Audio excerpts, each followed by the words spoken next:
So this is video 2 of the awesome power of hope. I kind of held back on my first video, looking back on it, I kind of held back.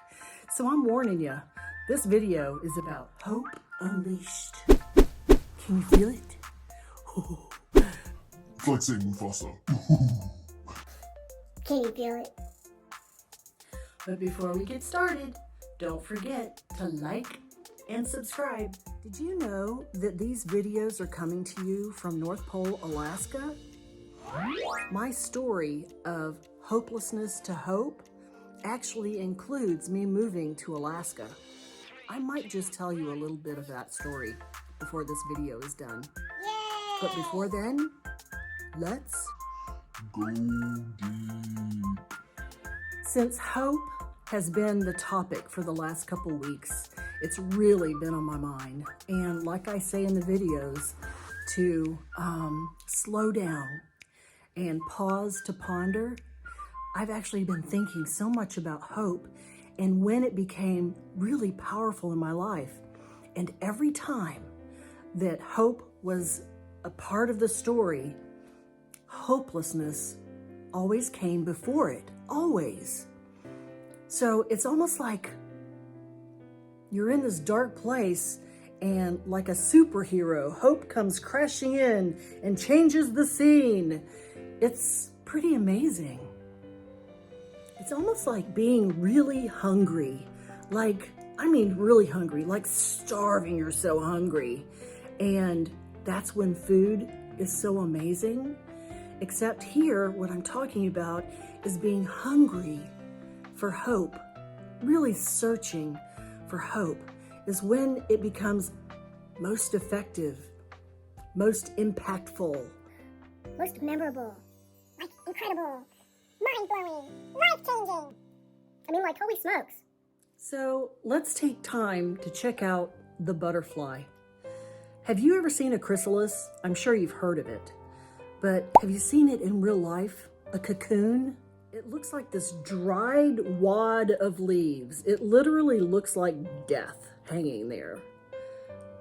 But something inside is happening. It's hope inside. It's life. There's a change happening in there, right? It goes from this caterpillar, right? I'm doing this with the wrong hand.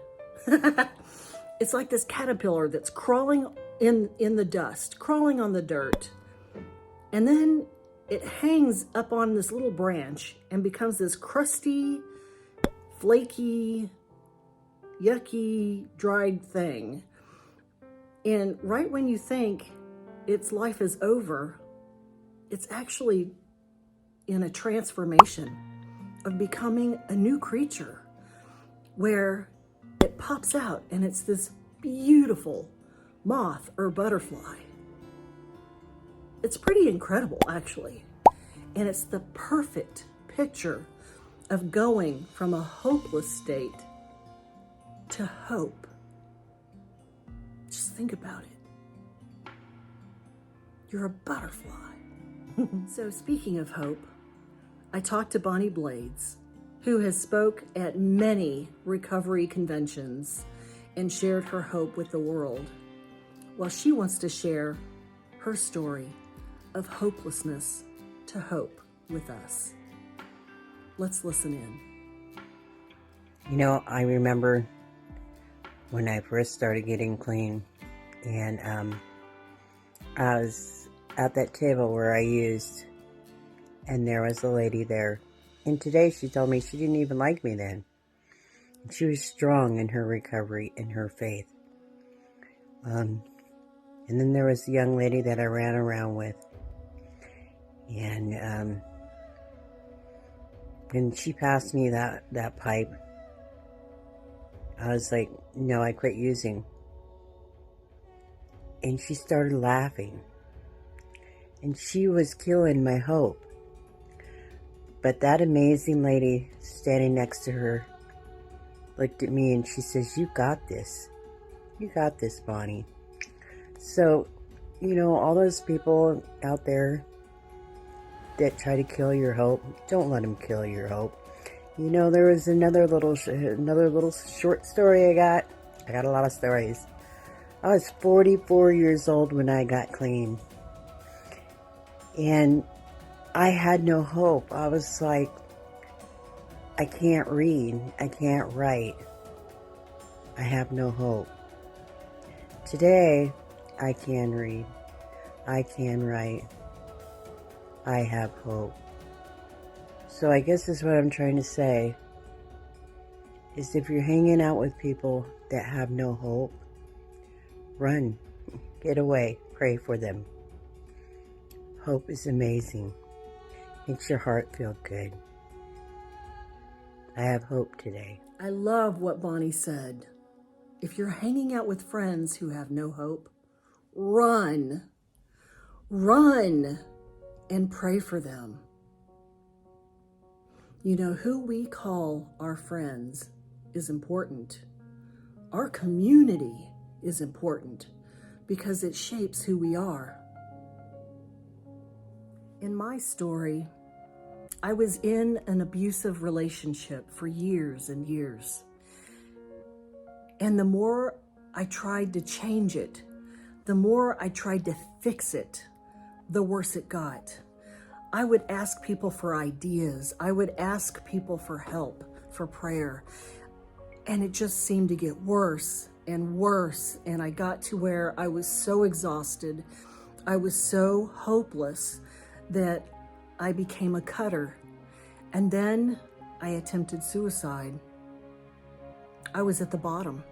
I can remember one night walking out in this dark, scary street, and in the middle of the street, in the middle of the night, I prayed and I said, God, I'm done. I can't do this anymore. I feel like death. I feel like I can't even take another step in my life. I just can't stand the pain of where I am today. This hopelessness is killing me. It's crushing me. And after I prayed that prayer, I stopped trying. I stopped trying to fix everything. And I went home and I called my brother in Alaska and I said, listen, I'm going to be honest with you. I hadn't been honest with him in years. I said, listen, I'm in an abusive relationship. I'm an addict and I need help. I need desperate help. And within 24 hours, I was on an airplane from Florida to Alaska. And that's where my life of recovery began. I showed up with bruises all over my body, and I was trembling from withdrawals. But I began to have hope. My healing was a process. I was scared of everything, and I was just a shell of a human being. I was just like the chrysalis. I looked like death, but something was changing inside. Hope was growing.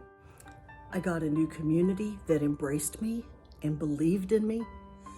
And after a few years, I began to spread my wings and fly. Now look at me, 8.5 years later, and I am sharing my hope with the world.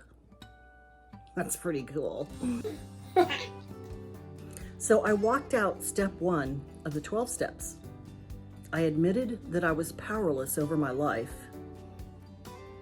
and that my life had become unmanageable. So when we hope for something, it's usually where the rubber meets the road, because when we hope for something, it calls us to action. It was hard to show up in my life again. I was so scared. I just wanted to stay in my room and never come out. Seriously, that's how I was. But I had hope that my life could and would be better. It would be different if I was just brave enough to show up. Showing up takes courage. Yes, it does. Tell me what you hope for. I really want to hear from you. So, until next time, my friends, remember, you're a beautiful human.